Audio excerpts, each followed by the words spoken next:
ने 10 साल में बांग्लादेश को लेटर ऑफ क्रेडिट कितना दिया? $8 बिलियन। $8 बिलियन। और तुम असदुद्दीन ओवैसी को गाली देते हो। सुनो, मैं किसी मजहब का खिलाफ था ना कभी रहूंगा इंशाअल्लाह ताला, मगर अगर मजलूमों से इंसाफ का मुतालबा करना, अगर मोहसिन शेख के कातिलों को सजा दिलाने की बात करना, अगर जलगांव के सुलेमान पठान खान को जिसके दोस्तों ने उसको मारा उनको काफिर किरदार तक पहुंचाने की बात करना अगर जुर्म है तो खुदा की कसम जब तक जिंदा रहूंगा जुर्म करता रहूंगा। और वो क्रिकेट प्लेयर के थ्रू, वो क्रिकेट प्लेयर, वो टीम ने उसको 10 करोड़ में खरीदा। आपने बांग्लादेश को 120 करोड़ रुपए 2025 में दिए एड और ग्रांट में।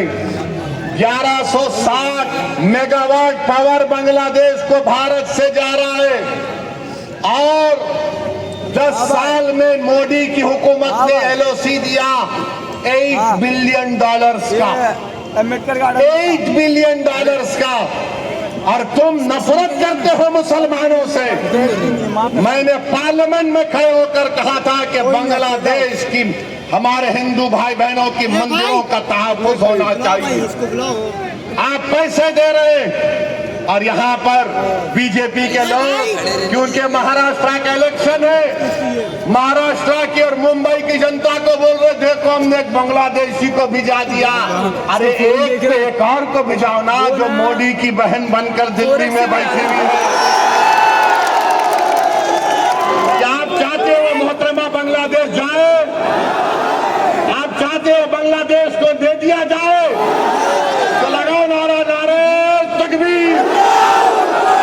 मोदी जी सुनो, ये आवाज आ रही है, लेके जाओ उसको, निकालो उसको, पहुंचाओ बांग्लादेश।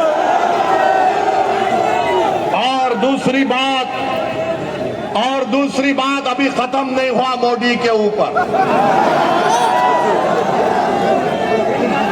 आज हमने देखा कि वेनेजुएला में ट्रंप ने अपनी फौज को भिजाकर वहां के एक जमहूरी तौर पर मुंतखब शुदा सदर को एक मुल्क से, उसी के मुल्क से उठाकर अमेरिका लेकर चले गए। नरेंद्र मोदी जी, अमित शाह, देवेंद्र फडणवीस, जब ट्रंप अपनी फौज को भिजाकर वेनेजुएला से कदमी को उठा सकता है, जब सऊदी अरब यमन में मुखल्ला के पोर्ट पर बमबारी कर सकता है, मोदी जी हम आपको कह रहे हैं, आप पाकिस्तान में भिजाकर जो मुंबई की सड़कों पर साजिश करने वाले 9/11 के जालिम लोग हैं, चाहे वो मसूद अजहर हो या फिर लश्कर तैयबा का वो जालिम शैतान हो, मोदी जी 56 इंच का सीना है तो भिजा कर उठाकर,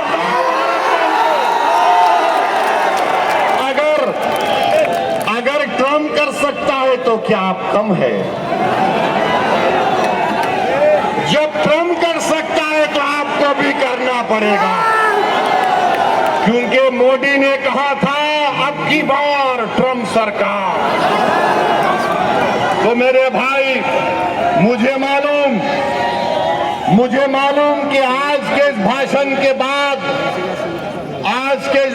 के बाद टीवी चैनल के लोग मसरूफ हो जाएंगे। ओवैसी का एक और भड़काऊ भाषण। अरे जालिमों सुनो, किसी शायर ने अच्छा कहा था कि तुम्हारी सोच के सांचे में ढल नहीं सकता, तुम्हारी सोच के सांचे में ढल नहीं सकता, जबान काट लो लहजा बदल नहीं सकता, जबान काट लो लहजा बदल नहीं सकता। और सुनो नरेंद्र मोदी, देवेंद्र फडणवीस और अखिलेश यादव, मुझे भी मोम का समझ रहे हो क्या? तुम क्या अबू आसिम साहब की तरह मुझे भी मोम का समझ रहे हो क्या? तुम्हारी लौ से ये लोहा पिघल नहीं सकता। तो मेरे अजीज दोस्तों और बुजुर्गों, अब आएंगे समाजवादी के लोग, उत्तर प्रदेश से भी आएंगे और आकर सिर्फ एक ही का नाम लेंगे, दूल्हे भाई आकर ये बोलकर गए थे। तो इनको पूछो, अगर समाजवादी पार्टी के तरफ से कोई एमपी आएगा तो एमपी से पूछो, जब भारत की पार्लियामेंट में वंदे मातरम पर बहस हो रही थी तो किसने भारत की पार्लियामेंट में खड़े होकर भारत के संविधान का हवाला देकर कहा था? मैंने कहा था कि भारत का जो आईन है, प्रियम्बल है, वो शुरू होता वी द पीपल के नाम से, भारत माता के नाम से शुरू नहीं होता। वो किसने भारत की पार्लियामेंट में खड़े होकर कहा था कि भारत का जो संविधान का आईन का प्रियम्बल है वो क्या कहता है? जिस वक्त संविधान को अपना रहे थे 24 जनवरी 1950 को, तो क्या कहा था? Liberty of thought, expression, belief, faith and worship कहा था हमने। और ये समाजवादी पार्टी के जितने एमपी खड़े होकर कह रहे थे, मैंने खड़े होकर कहा हम इस मुल्क के लिए अपनी जानों को कुर्बान करते और करते रहेंगे।